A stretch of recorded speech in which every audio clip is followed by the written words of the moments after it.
अति प्रियो, प्रभु यीशु मसीह के नाम से आप सबको बड़े दिन की बधाइयाँ करता हूँ। आप ये सोचेंगे महीने की पहला दिन है, दिसंबर का पहला तारीख में ही भाई क्रिसमस का ग्रीटिंग कहते हैं ना। ऐसा नहीं है।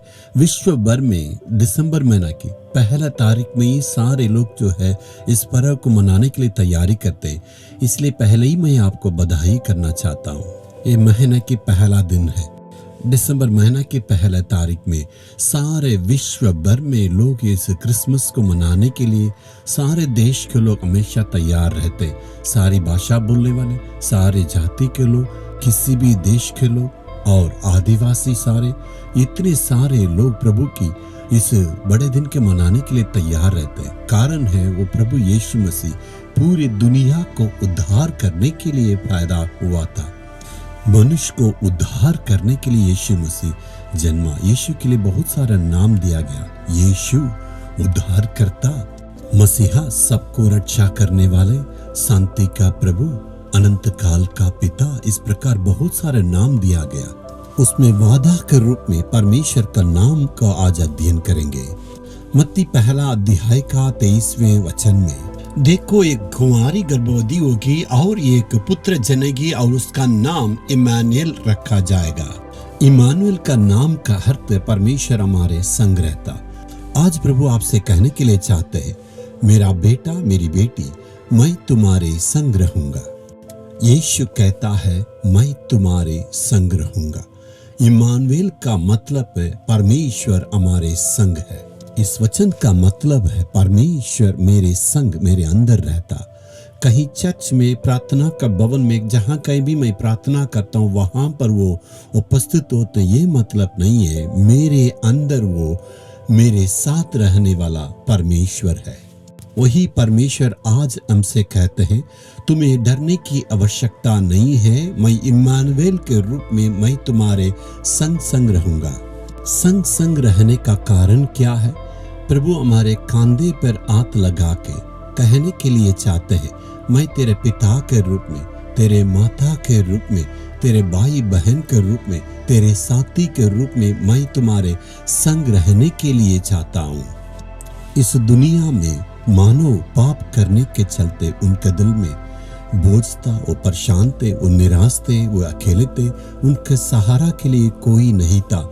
जब प्रभु यीशु मसीह ने देखा बिना चरवाहा के भेड़ों को नाई वे भटक रहे थे, उनके लिए मंदिर था, याजकें थे, पुजारियां थे और बलिदान करने के लिए वहां कोई कमी नहीं था। ये सारी बातें रहने के बावजूद लोगों के दिल में परेशानियां और बोझ, निराश भरा हुआ था। सारे लोग भटके हुए थे, सारे लोगों का दिल का आंसू बढ़ गया था। ये सबको यीशु ने देखा। आकाश और पृथ्वी का सृजनहार परमेश्वर ने सोचा, मैं इस मानव के संग रहूंगा और इनके संग होके और सारे बोझों को दूर करने के लिए चाहता हूँ।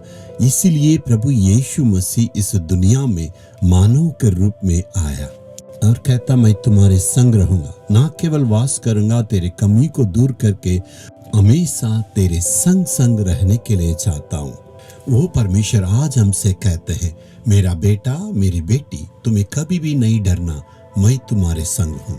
आज हम अपने आप को जांचना चाहिए, क्या मेरे जीवन में, मेरे दिल के अंदर उस परमेश्वर यीशु मसीह मेरे अंदर रहता है, मेरे जीवन में वास करता है?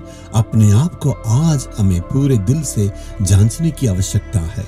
जब कभी प्रभु की चरणों के पास आप आते हैं, दुआ करने के वक्त जांच करके देखिए, क्या प्रभु मेरे पास रहता है? प्रार्थना करने के वक्त और बाइबल पढ़ने के वक्त में अपने आप को जांचना चाहिए, वो इम्मानुएल परमेश्वर वो मेरे साथ रहता है या नहीं है।